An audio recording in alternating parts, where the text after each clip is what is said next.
Whoop! How do you get up there? Nice. Airbag deployment and everything. Ninja 250.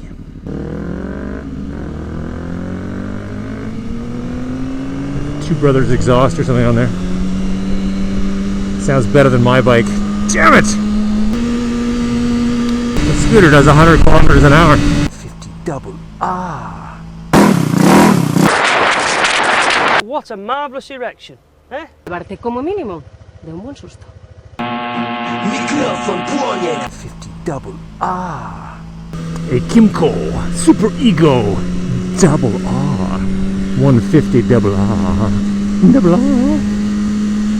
Double R.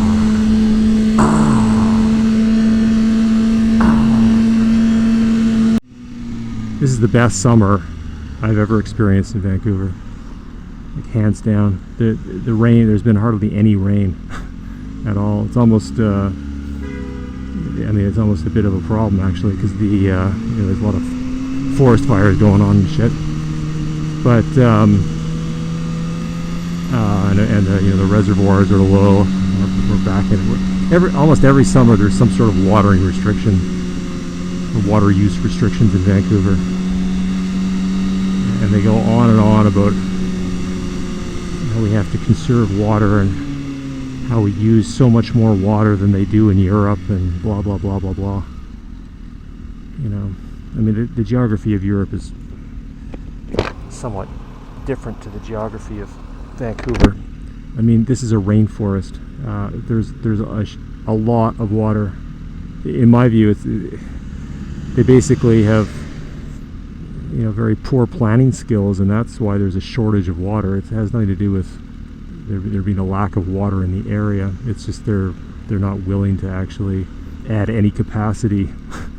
The last time they added any water capacity to Vancouver was 1928. That's when they built the reservoirs. And since then, they've done some seismic upgrading and shit on them, but it's basically the same thing that they added in 1928. So obviously the city has grown somewhat since 1928. Look at this friggin' thing. Fettuccine color. I don't see why we should have the same water use profile as a person living in Saudi Arabia or something. It just doesn't make any sense. It's like telling someone in Saudi Arabia you're using too much sand. Yeah, I don't understand why they don't just add capacity. The only reason is because there's a kind of an undercurrent or a general, I don't know if zeitgeist is the right word, but there's a general tone to the political philosophy of people living in Vancouver. They're kind of green, left-wing kind of people generally.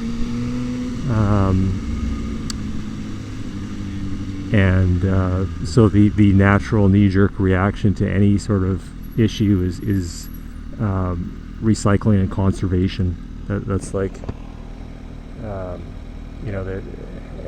and to a degree I understand that and agree with it, but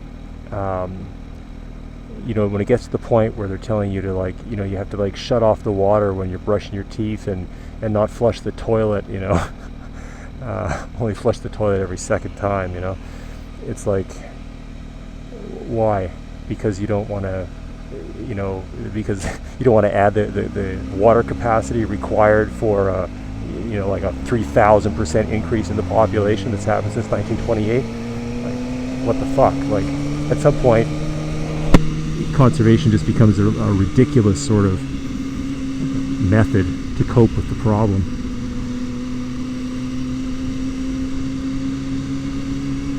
Anyway, work myself up into a lather over it.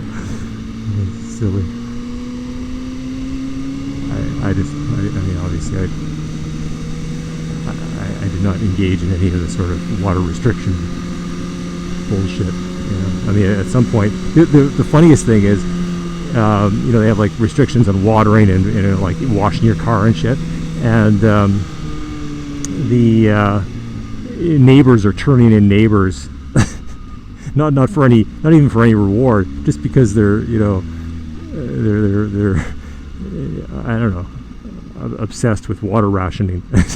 I have no idea why anyone would turn in their neighbor over such a petty, you know, unless, maybe if you hate your neighbor to begin with, maybe these are the people that are getting turned in, but I don't know. It's just appalling. Back in the shiz. How exactly is it that you ride in the rain again? It's been so long. I think I may have forgotten. There's like all these little slimy bastard leaves everywhere too. They are starting.